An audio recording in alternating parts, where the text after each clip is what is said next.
Summer holidays வந்தாச்சு நம்ம GT Holidays வந்தாச்சு. GT Holidays, South India's #1 travel brand.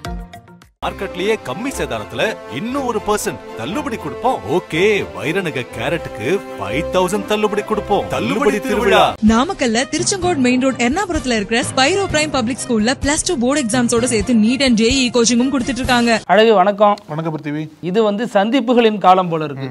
ஏன்னா அவர் இவரை சந்திச்சாரு, இவர் அவரை சந்திச்சாருங்கிற மாதிரி தான் செய்திகள் நாள்தோறும் வந்துட்டு இருக்கு. இதுல அபிஷியலான சந்திப்பு அப்படின்னா எடப்பாடி அமித்ஷாவை சந்திச்சது. அதே மாதிரி மாநில தலைவரை புறக்கணித்துட்டு அந்த சந்திப்பு நடந்துச்சு. இதையடுத்து மாநில தலைவர் அழைக்கப்பட்டிருக்காரு, ஆனாலும் இன்னும் சந்திக்கல. நம்ம பேசுற நேரம் வரைக்கும் இது வரைக்கும் காக்க வைக்கப்பட்டிருக்கார் அப்படிங்கறதான் தகவலா இருக்கு. இது அவருக்கு பெரிய அளவுல அவமானமா இருக்கிறதாக அங்க இருக்கக்கூடிய பாஜகவினர் புலம்புறதையும் கேட்க முடியுது. இது ஒரு பக்கம் இருந்தாலும் இன்னொரு தரப்புல ஒரு தகவல் சொல்லப்படுது. அது என்ன அப்படின்னா, மத்திய நிதியமைச்சர் நிர்மலா சீதாராமன் யாரு இவங்க அப்படின்னா, அமைச்சருங்கிறது வேற, பாஜக தமிழ்நாட்டு பாஜக இவங்க என்னவா இருக்காங்கன்னா இவருடைய ஆதரவாளர் தான் KT ராகவன்.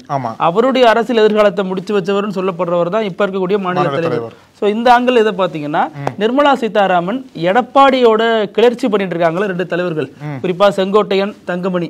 செங்கோட்டையன் வெளிப்படையா பண்றாரு, தங்கமணி சில நிகழ்ச்சிகளை புறக்கணிச்சுட்டே இருக்காரு கட்சிக்குள்ள. சோ இவங்களை அவங்க தனியா சந்திச்சு பேசியிருக்காங்க நிர்மலா சீதாராமன். இதற்கு பின்னணியில ஒரு கதை சொல்லப்படுது. அமித்ஷா இப்பயே இவங்களை எடப்பாடியை பார்த்தாரு, இப்பயே அந்த தமிழ்நாட்டு அரசியலுக்குள்ள மூக்க நுழைக்கிறாரு அப்படின்னு அதற்கு ஒரு காரணம் சொல்லப்படுது.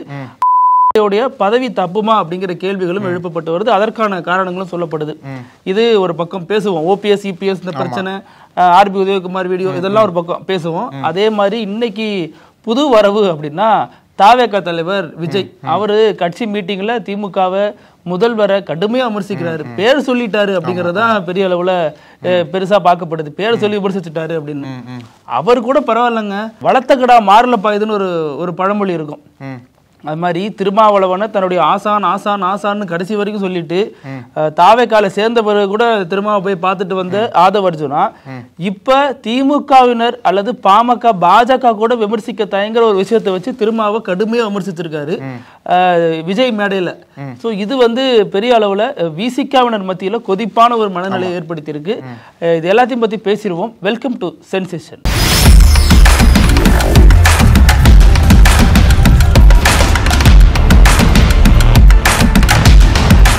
இன்னைக்கு தமிழக வெற்றி கழகத்தோட முதல் பொதுக்கூட்டம் என்பது நடந்திருக்கு சென்னையில் திருவான்மையூர்ல. அதில் தான் இந்த முதல் பொதுக்கூட்டத்தின் வழியாக விஜய் அவரோட அரசியல் கட்சியை அடுத்த வரக்கூடிய சட்டமன்ற தேர்தல் தயார் பண்ணிட்டாரு அப்படின்னு நான் சொல்றோம். ஏன்னா அந்த அளவுக்கு அவரோட ஸ்பீச் இருந்துன்னு சொல்றாங்க. குறிப்பா திமுகவாகட்டும் அப்புறம் பாஜகவே ஆகட்டும் இரண்டு கட்சிகளையும் சேர்ந்தே தாக்கியிருக்காரு அப்படின்னு தான் பார்க்க முடியுது இல்லையா. அதுல குறிப்பா பாஜகவை தாக்கினதை விட இங்க இருக்கக்கூடிய திமுக அரசை தான் ரொம்ப அதிகமா விமர்சனம் பண்ணியிருக்காரு. குறிப்பா சொல்லணும் அப்படின்னா, முத்துவேல் கருணாநிதி ஸ்டாலின் இந்த கம்பீரம் பேர்ல மட்டும் இருந்தா பத்தாது, உங்களோட ஆட்சியிலையும் செயலையும் அந்த கம்பீரம் இருக்கணும். ஆனா கம்பீரம் இல்ல, நீங்க மட்டும் பாஜக பாசிசாட்சின்னு சொல்றீங்க இல்லையா, நீங்க மட்டும் என்ன பாயாசாட்சியா, நீங்களும் பாசிசம் தான் சொல்லிட்டு மீண்டும் அந்த கருத்தை ஆணித்தனம் பதிவு பண்ணிருக்காரு. சொல்லலாம் பொழுதனைக்கும் பாசிசம் பாயாசம்னா சலிப்பா இருக்குல்ல கேக்குறேன். ஆமா, மீண்டும் அந்த கருத்தை பதிவு பண்ணிருக்காரு. அது மட்டும் இல்லாம மோடிக்கு கூட ஒரு பெரிய சவால் ஒண்ணு கொடுத்திருக்காரு. மோடிக்கு சொல்றதை விட பாஜகவுக்கும் சேர்த்தே சொல்லலாம். என்ன சொல்லி முடிக்கிறாரு அப்படின்னா, முடிக்கும் போது அவர் சொன்ன கருத்து தான் இப்போ தமிழகம் முழுக்க பெரிய பேசு பொருளா மாறி இருக்கு. அதாவது இதுவரைக்கும் தமிழக வெற்றி கழகத்திற்கு எந்த விதமான வாக்குப்பதிவு இருக்குன்னு சொல்லிட்டு யாருக்கும் தெரியல. ஏன்னா தேர்தலில் உள்ளாட்சி தேர்தலில் போட்டி போட்டிருக்காங்க, அது அரசியல் கட்சி ஆரம்பிக்கிறதுக்கு முன்னாடி. ஆனால் அரசியல் கட்சி ஆரம்பிச்சதுக்கு அப்புறம் எந்த தேர்தல்களில் போட்டி போட்டாங்கன்னு சொல்லிட்டு எதுவுமே தெரியாது இல்லையா. தேர்தலில் போட்டி போடவே இல்லை ஃபர்ஸ்ட். ஆனா விஜய் என்ன சொல்றாரு அப்படின்னா, 2026 சட்டமன்ற தேர்தலில் திமுக வெர்சஸ் TVK இப்படிதான் தேர்தல் கிழமை இருக்க போகுது, இது ஒரு வித்தியாசமான தேர்தலா தமிழ்நாட்டுக்கு இருக்கும் அப்படின்னு சொல்றாரு. அதாவது அதிமுகவும் போட்டியில் இல்ல, பாஜகவும் போட்டியில் இல்ல, திமுகவுக்கும் தாவேக்காவுக்கு தான் இந்த போட்டி நடக்க போகுது அப்படின்ற கருத்தை பதிவு பண்றாரு. இதுவே ஒரு ஆச்சரியம் தான். போங்க தம்பி போங்கிற மாதிரி ஜெயக்குமார் ஒரு பேட்டி கொடுத்திருக்காரு. அது இதெல்லாம் சும்மா அவர் கட்சி ஆரம்பிச்ச புதுசுல பேசுறது, தொண்டர்களை உற்சாகப்படுத்த பேசுறாரு. உண்மையான போட்டினா திமுக அதிமுகவுக்கு தான் இடையில நடக்குது. பல ஆண்டுகள் அப்படிதான் இருக்கு. இப்போ அந்த போட்டியை எப்படி விஜய் டக்குன்னு மாத்துவாரு அப்படின்ற ஒரு கேள்வி எழுந்திருக்கு. இன்னொரு முக்கியமான விஷயம், மோடி நோக்கி என்ன கேட்கிறாரு அப்படின்னா, மோடிஜி உங்களுக்கு எதுக்கு தமிழ்நாடு கண்டாலே அலர்ஜி அப்படின்ற ரைமிங்கா பேசியிருக்காரு. ஆமா ஜி இது பல இடத்துல ரைமிங்கா பேசியிருக்காரு. அது மட்டும் இல்லாம அந்த ஒரே நாடு ஒரே தேர்தல் தொடர்பா பேசும்போது மோடியோட திட்டம் எங்களுக்கு நல்லா தெரியும், எதுக்காக கொண்டு வந்தீங்கன்னு தெரியும், இது வந்து தமிழ்நாடு மண் வந்து பல பேரை தண்ணி குடிக்க வச்ச மண்ணு, நீங்க ஜாக்கிரதையா இருங்க அப்படின்ற மாதிரி கருத்துக்கள்லாம் மேடையில் பேசியிருக்காரு. இப்போ இன்னைக்கு அவரோட ஸ்பீச் என்பது தமிழகம் முழுக்க பெரிய விவாதத்தை ஏற்படுத்தி இருக்குன்னு தான் சொல்லணும். இன்னொரு பக்கம் வந்து இந்த தாவேக்காவோட கூட்டணி எப்படி இருக்க போகுது, கூட்டணி அமைக்க போறாங்களா, அதிமுகவோட சேர போறாங்களா அப்படின்னு கேள்வி எழும்பும் போதுதான் அதிமுகவும் இதை வந்து டினை பண்ணல. அதிமுகவும் இந்த மாதிரி தேர்தலுக்கு கூட்டணிக்கு வாய்ப்பு இருக்குன்ற மாதிரி தான் சொல்றாங்க. ஏன்னா நேற்றுக்கு இபிஎஸ் எப்படி ஓபிஎஸ் பார்த்து சொன்னாரோ அதே மாதிரி இதுல வந்து அதிமுக கட் அண்ட் ரைட்டா இது வரைக்கும் அறிவிக்கல விஜயோட கூட்டணி கிடையாது அப்படின்ட்டு. ஸோ அதனால வந்து கூட்டணி அரசியல் விஜய் எப்படி பண்ண போறாரு அப்படின்ற கேள்வி எழுந்திருக்கு. இனி வரக்கூடிய நாட்கள்ல விஜயோட அரசியல் நகர்வு எப்படி இருக்க போகுது அப்படின்னு தெரிய வரும். அது மட்டும் இல்லாம விஜய் வந்து ஸ்டாலினை மன்னராட்சி முதல்வர் அப்படின்னு தான் அந்த மேடையில கூப்பிடுறாரு. இன்னொரு பெரிய கேள்வி என்ன எழுப்புறாரு அப்படின்னா, எதற்காகங்க எங்களோட கட்சிக்கு மட்டும் ஒரு நெருக்கடி தரீங்க, அதாவது நேத்திக்கு வந்தவர் நாளைக்கு சிஎம் ஆயிர முடியும்னு சொல்றீங்க இல்லையா, அப்புறம் எதுக்கு எங்களுக்கு இவ்வளவு நெருக்கடி தரீங்க அப்படின்ற ஒரு கேள்வி எழுப்புறாரு. என்ன நெருக்கடின்னு ஒரு சொன்னாருன்னா அது விவாதிக்க சரியா இருக்கும். அது வந்து ஒரு தெளிவா சொல்லல கடைசி வரைக்கும், என்னமா நெருக்கடி தராங்கன்னு சொல்லிட்டு. ஒருவேளை வந்து கூட்டத்துக்கு போகும்போது தடை பண்றாங்களா, அந்த பர்மிஷன் எல்லாம் கேட்கறாங்க இல்லையா, அதை கூட ஒரு சொல்றாரோ, அதை கூட சொல்றாருன்னு நினைக்கிறேன். அந்த மாதிரி பல நெருக்கடிகளை வந்து எங்க கட்சிக்கு தரீங்கன்னு சொல்றாரு. அது மட்டும் இல்லாம இங்க இருக்கக்கூடிய பிரச்சனை பல பிரச்சனைகள் எழுப்பி பேசுறார். அதாவது சட்டம் ஒழுங்கு பிரச்சனையாகட்டும், பெண்களுக்கு பாதுகாப்பு இருக்கக்கூடிய பிரச்சனையாகட்டும், இந்த மாதிரி பல பிரச்சனைகளை பேசி உங்களோட அதாவது ஸ்டாலினோட அரசியல் வாழ்க்கைக்கும் இந்த ஆட்சிக்கும் பெண்கள் தான் முடிவு கட்ட போறாங்க. இங்க நடக்கக்கூடிய பிரச்சனைகளுக்கு ஒரு முக்கிய காரணம் என்ன அப்படின்னா, இங்க நடக்கக்கூடிய கமிஷன் கபடதாரிகளோட ஆட்சி தான். இந்த நிலை மாறணும் அப்படின்னா என்ன பண்ணணும் அப்படின்னா, இவங்களை அகற்றிட்டு இங்க வந்து உண்மையான மக்களாட்சி வந்து நம்ம நிறுவனம் அப்படின்ற கருத்தை சொல்லியிருக்காரு. அதுக்கு நீங்க தொடர்ந்து மக்களை போய் சந்திங்க, மக்கள்கிட்ட இருக்கக்கூடிய பிரச்சனைகள்லாம் தொடர்ந்து பேசிங்க, வீடு வீடா போங்க, வீதி வீதியா போங்க அப்படின்ற கோரிக்கையை வந்து தொண்டர்கள் இடத்துல விஜய் எழுப்பியிருக்காரு இன்னைக்கு. அதுவும் இல்லாம வீடு வீடா தமிழக வெற்றி கழகத்தோட கொடி பறக்க போதுங்கலாம் பேசியிருக்காரு. ஆமா, இவரு ஒரு பக்கம் பேசுறாரு, இன்னொருத்தர் ஆதவ அர்ஜுனா அந்த கட்சிக்காரங்களே ரொம்ப டயர்ட் ஆயிட்டாங்க, கிட்டத்தட்ட 1 hour கிட்ட பேசியிருக்காரு. தலைவரை பேச சொல்லுங்கப்பா அப்படின்னு சொன்ன கமெண்ட்லாம் இப்ப வைரல் ஆயிட்டு வருது. இவர் போதும் பேசுனது போதும்னு. ஏன்னா அவரு பிஜேபி அட்டாக் பண்றேன், திமுகவை அட்டாக் பண்றேன்னு கடைசியா விசிகாவோட அட்டாக்ல வந்து நின்னுச்சு அவரோட பேச்சு. என்ன சொல்றாருன்னா, திருமாவளவன் வேங்கவேலுக்கு ஏன் போகல, யாருடைய அழுத்தத்தின் பேர்ல அவர் போகல அப்படிங்கிற மாதிரிலாம் பல கேள்விகளை எழுப்பியிருந்தாரு. அதுவும் இல்லாம திருமா வந்து மற்ற திமுக ஆட்சியில் நடக்கக்கூடிய தலித்துகளுக்கு எதிரான அடக்குமுறைகளுக்கு குரல் கொடுக்காம இருக்காருங்கிற மாதிரிலாம் பேசியிருந்தாரு. இதற்கு விசிகாவினர் ரொம்ப கடுமையா ஆக்ரோஷமா கொந்தளிச்சிருக்காங்க. உங்களை வளர்த்து விட்டதே விசிகா தான், உன்னை இந்த அளவுக்கு வெளியில தெரியறன்னா அது காரணமே விசிகா தான், இங்க இருந்துட்டு கட்சியை உடைக்க பாத்தீங்க, அதற்கு எதிராக தான் ஒவ்வொரு முறையும் விளக்கம் கொடுத்தோம், அப்பயும் உங்களை இடைநீக்கம் தான் பண்ணாரு தலைவர், நீங்க தான் வெளியே போனீங்க, வென்றதுக்கு அப்புறம் வந்து என்னுடைய குரு என்னுடைய ஆசிரியர்லாம் நீங்க சொன்னீங்க, ஆனாலும் இதுதான் உங்களோட உண்மையான முகம், அங்க இருந்து கொண்டு விசிகா விமர்சிக்க வேண்டிய தேவை என்ன வந்துச்சு? திமுக பாஜக ஆளும் கட்சி விமர்சிக்கலாம், வேற கட்சிகளை விமர்சிக்கிறதுக்கு ஒரு நோக்கம் இருக்கலாம், விசிகா எங்களோட குருன்னு சொல்லிட்டு ஆசிரியர்னு சொல்லிட்டு விமர்சிக்கிறது என்ன நோக்கம் அப்படின்னு சொல்லிட்டு திருமாவளவன் வேங்கவேல் போனதுக்கான படங்கள் எல்லாம் எடுத்து போட்டுட்டு இருக்காங்க. இப்ப வேங்கவேல் போனாரு, பேசினாரு, அங்க இருந்த வீட்டுல ஒரு அம்மாவோட உணவு எல்லாம் சமைச்சு சாப்பிட்டாரு, அதெல்லாம் தூக்கி போட்டுட்டு இருக்காங்க. இது வந்து யாருடைய அஜெண்டா, இது யாருடைய வேலை திட்டம்? நீங்க எப்படி வந்து நாம் தமிழர் திமுக ஒழிக்கணும் அப்படிங்கிற நோக்கத்தில் தொடங்கப்பட்டுச்சோ அதே மாதிரி திமுக கூட்டணிகளை ஒழிக்கணும் அப்படிங்கிற நோக்கத்தில் தான் தாவேக்கா தொடங்கப்பட்டிருக்குங்கிற மாதிரி விசிகாவினுடைய செய்தி தொடர்பாளர்கள்லாம் இப்போ கருத்து சொல்லிட்டு வராங்க.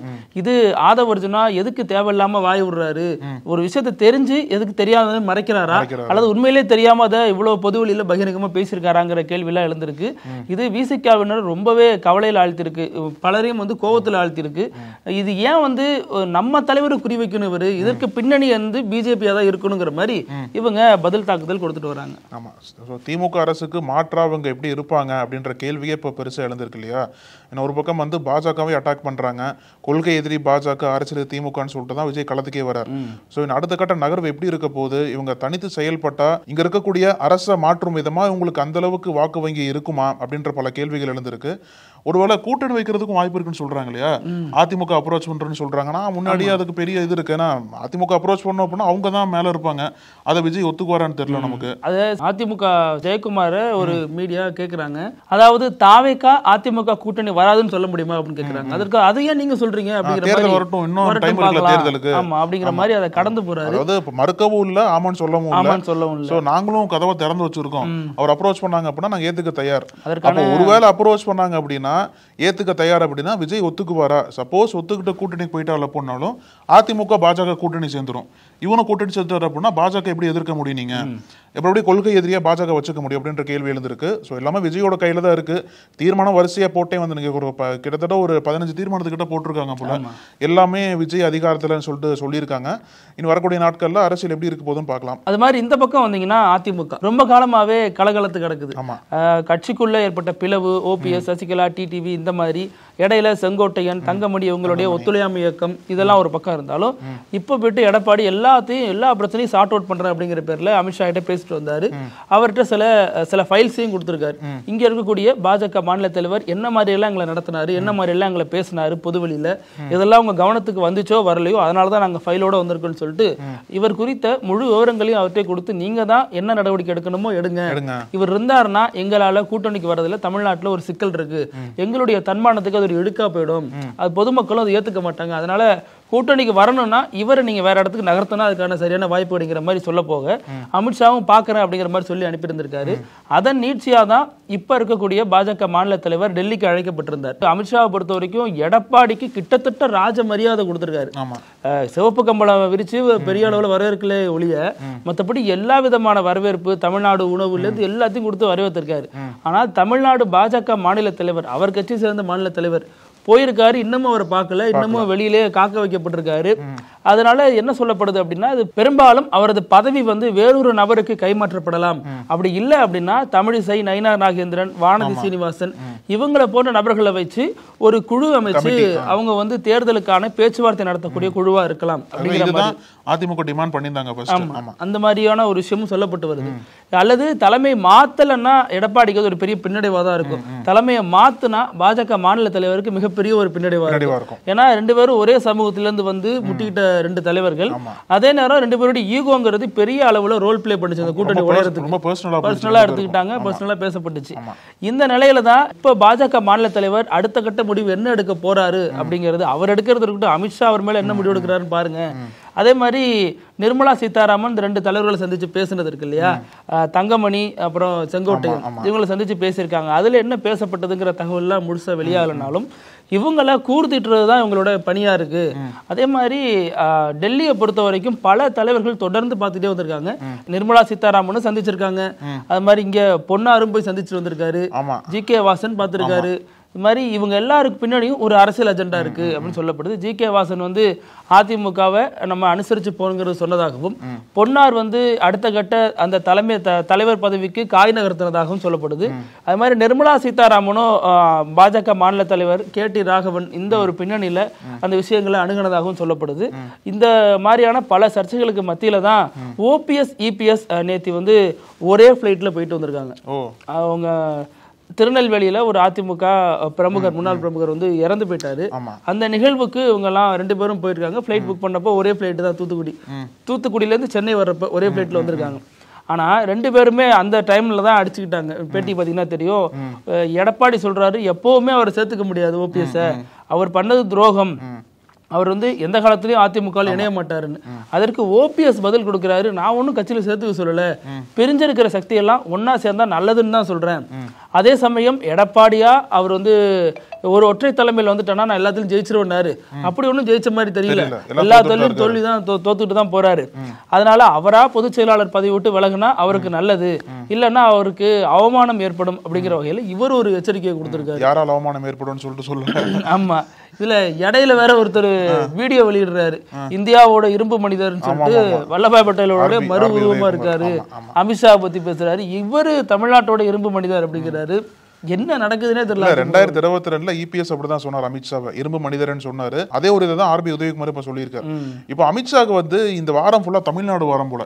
ஏன்னா அந்த அளவுக்கு தமிழக அரசியல் தலைவர்கள்லாம் தொடர்ந்து அமித்ஷா பார்த்துட்டே வராங்க. முதல்ல வந்து இபிஎஸ் சந்திச்சாரு, அவரை தொடர்ந்து பாஜக மாநில தலைவர் ஜி.கே. வாசன். இதுல சர்ப்ரைஸான சந்திப்பே வந்து பொன்னார் சந்திப்பு தான்.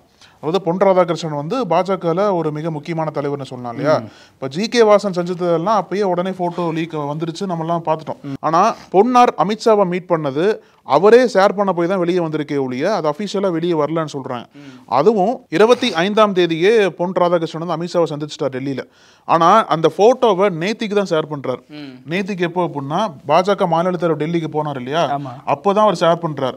இதுல சில பேர் என்ன சொல்றாங்க அப்படின்னா, நீங்க வர்றதுக்கு முன்னாடி நான் தலைவர் சந்திச்சிட்டேன், அதாவது பாஜக மாநில தலைவர் டெல்லியில வந்து அமித்ஷாவை பாக்குறதுக்கு முன்னாடி நான் அமித்ஷாவை பார்த்துட்டேன் அப்படின்ற மாதிரி தகவல் சொல்ல வர்றாரா? இதுல மெசேஜ் வந்து யாருக்கு சொல்ல வர்றாரு? ஒருவேளை நீங்க சொன்னது போல பாஜக மாநில தலைவர் மாத்த போறாங்க அப்படின்னா மீண்டும் பொன்னார் கொண்டு வர போறாங்களா அப்படின்ற பல கேள்வி இருந்திருக்கு. ஏன்னா இதுல என்ன சொல்ல வராங்க அப்படின்னா, பொன்னார் வந்து அந்த போட்டோவை போட்டதே வந்து உங்களை விட எனக்கு தான் முக்கியத்துவம் அதிகமா இருக்கு, என்னதான் ஃபர்ஸ்ட் அமித்ஷா கூட சந்திச்சாரு அப்படின்லாம் சொல்றாங்க இல்லையா. இது வரக்கூடிய நாட்கள்ல உண்மையிலேயே இவங்க 2 பேருக்குள்ள ஒரு யுத்தம் நடந்துட்டு இருக்கா, இல்ல இப்ப இருக்கக்கூடிய மாநில தலைவர் மாத்தி அவருக்கு பதிலா பொன்னாரை கொண்டு வர போறாங்களா அப்படின்றதெல்லாம் யோகங்கள் கிளம்பி இருப்போம். இதுல அமித்ஷா இப்ப ஏன் இதுல இந்த விஷயத்துல டாப் கியர்ல போயிட்டு இருக்காரு அப்படின்னா, அதற்கு பின்னணியில ஒரு வலுவான காரணம் சொல்லப்படுது. தமிழக முதல்வர் சமீபத்தில் அந்த தொகுதி மறுசீரமைப்பு தொடர்பா ஒரு 5 தென் மாநிலங்களை அழைச்சி, அப்புறம் பீகார், பஞ்சாப், அப்புறம் நவீன் பட்நாயக் சார்பா சிலர் ஒடிசால இருந்து வந்தாங்க, இந்த மாதிரி பல மாநிலங்களை ஒருங்கிணைக்கிறாரு. இது வந்து பாஜக மௌனமா இருந்தாலும் இது மிகப்பெரிய அளவுல நெருக்கடியா இருக்கு. பாஜக இதை கண்டு கிட்டத்தட்ட அச்சமடைந்துருச்சு அப்படின்னு சொல்லப்படுது. இதனாலதான் திமுகவை தோற்கடிச்சே தேரணும். இப்படியே திமுக வலுவடைஞ்சிட்டு போனுச்சுன்னா நாளைக்கு அது ஒரு பெரிய ஒரு சக்தியா மாறிடும். அது பாஜகவுக்கு தீர்க்கவே முடியாத ஒரு தலைவலியா மாறிடும். ஏன்னா தென்னகத்தை திரட்டுற வேலையை ஸ்டாலின் பண்ணிட்டு இருக்காரு. ஆமா, அது சவுத் இந்தியால வந்து ஆன்டி பிஜேபி ஃபேஸா ஸ்டாலின் வர்றதா பல பத்திரிகைகள் போட்டிருக்காங்க இல்லையா. அதனாலதான் அமித்ஷா மீண்டும் மீண்டும் என்ன பண்ணிருக்காருன்னா, இது என்ன பண்ணலான்னு பாக்குறப்ப சரி பரவாயில்ல நம்ம இறங்கி போவோம், எடப்பாடியை ஒருங்கிணைச்சுக்கிட்டு திமுகவை வீழ்த்துறதுக்கான எல்லா யுக்திகளையும் கையாளுவோம் அப்படிங்கிற முடிவுல ரொம்ப தெளிவாயிருக்காராம். அதை நீட்சியா வர ஜூலை அந்த ராஜ்யசபா எலெக்ஷன் நடக்கும் இல்லையா, அதற்கு முன்னாடியே இந்த கூட்டணி குறித்த பேச்சுவார்த்தைகள்லாம் கிட்டத்தட்ட உறுதியாயிடும் அப்படிங்கிற மாதிரி சொல்லப்படுது. அதை நீட்சியாக தான் பாஜக மாநில தலைவர் மாற்றப்படுவார், அல்லது அவருக்கு வேற எம்பி சீட்டோ வேற ஏதோ ஒன்று ஆல்டர்னேட்டிவ் சொல்யூஷன் அது பண்ணுவாங்க அப்படிங்கிற மாதிரியும் சொல்லப்பட்டு வருது. இன்னொரு பக்கம் பாமக அன்புமணி கொஞ்சம் ரிலீஃப்னு சொல்லலாம். ஏன்னா ஜூலைக்கு முன்னாடி இந்த தேர்தல் சேர்ந்துட்டாங்கன்னு வச்சுக்கோங்களேன், அன்புமணியோட ராஜ்யசபா சீட் காலியாக போகுது. மீண்டும் முன்னாடி அதிமுக சப்போர்ட்டோட எப்படி ராஜ்யசபாக்கு போனவரோ அதே மாதிரி இப்பவும் அதிமுக சப்போர்ட்டோட மீண்டும் எம்பியா தொடரலாம் அப்படின்ற ஒரு ரிலீஃப் வந்திருக்கு அவருக்கு. எம்பியா தொடர்ந்து 2 வருஷத்துல வெளில வந்துருவாரு. அந்த கட்சிக்காரங்க மறுபடியும் சண்டை போடுவாங்க அதிமுக. அப்புறம் நம்ம நிகழ்ச்சியினுடைய கடைசி பகுதியா இருக்கக்கூடிய இப்படி எல்லாமா நடக்கும் அப்படிங்கிறது தான். விஜய் சேதுபதி நடிப்புல ஒரு படம் வந்து தெரியுமா? ஆமா, காத்துவாங்கல 2 காதல். அந்த அதே கரெக்டா அந்த படம் தான். ஐ லவ் டூங்க அப்படிம்பாருல. ஆனா அந்த மாதிரியே நடந்திருக்கு. அதோட கிளைமேக்ஸ் மட்டும் நடக்கல. கிளைமேக்ஸ் இங்க மாறி இருக்கு. என்ன அப்படின்னா, இந்த விஷயத்தை பொறுத்த வரைக்கும் தெலுங்கானால ஒரு இளைஞர் இருக்காரு சூரியதேவன். அவருக்கு ஒரே நேரத்துல 2 பொண்ணுங்க மேல காதல் வந்துடுச்சு. ஐ லவ் யூ டூங்கன்னு சொல்லிட்டு 2 பேர் பின்னாடி அலைஞ்சிட்டு இருந்திருக்காரு. இதுல என்னன்னா, கல்யாணம் பண்ணிக்கிறதுக்கு டேட்டு பிக்ஸ் பண்ணிட்டாரு. அந்த படத்துல வர மாதிரியே இவங்க வந்து அவங்க போயிடுவாங்க, அவங்க வந்து போயிடுவாங்க, இவர் பயந்துட்டு இருந்திருக்காரு. ஆனா 2 பேர் வந்து 2 சைடுல உட்காந்துட்டாங்க கல்யாணத்துக்கு. அட்ரா ஜூட் அப்படின்னு மாதிரி கண்ணா 2 லட்டு தின்ன ஆசையாங்கிற மாதிரி இவரு 2 பேரையும் கல்யாணம் பண்ணிருக்காரு. இது வந்து தெலுங்கானா இளைஞர்கள் மத்தியில அவங்களுடைய பெரிய வைத்தறிச்சலை கூட்டிகிட்ட சம்பவமா பார்க்கப்படுது. அவங்களும் லவ் பண்றதுக்கு ஒரு பொண்ணு இல்ல, கல்யாணம் பண்றது ஒரு பொண்ணு இல்லைன்னு ஏங்கி தவிக்கிற நேரத்துல ஒரே நபர் 2 பேரை கல்யாணம் பண்ணிருக்காரு. இது சட்டப்படி தவறு. இன்னும் சில பேர் சட்டப்படி இது பெரிய குற்றம், 2 பேரை கல்யாணம் பண்ணக்கூடாதுன்னு அவருக்கு எதிராக அரசு அதிகாரிகள் எல்லாம் டாக் பண்ணி போட்டுட்டு இருக்காங்க. இது மாப்பிள்ளைக்கு பெரிய சிக்கலா வருமோ அப்படின்னு 2 பெண்களும் கவலைப்படுறதாகவும் சொல்லப்பட்டு வருது. ஓகே பிரித்திவ், இன்னைக்கு நம்ம நிறைய விஷயங்கள் பத்தி பேசணும். நம்ம தொடர்ந்து பேசலாம். நன்றி. நன்றி அழகு. நக்கீரன் டிவிக்கு சப்ஸ்கிரைப் செய்யுங்கள். உங்கள் ஆதரவே எங்கள் பலம். ஆசிரியர்களுக்கு நண்பனாகவும் மாணவர்களுக்கு ஆசானாகவும் திகழும் தேர்வு வழிகாட்டி. ஒவ்வொரு பாடத்திற்கும் அனுபவமிக்க ஆசிரியர்களின் துல்லியமான தெளிவான விடைகள். CNC இருக்கு, தேர்வு பயம் எதற்கு? இது தீரன் பப்ளிஷிங் ஹவுஸ் விற்பனை வெளியீடு.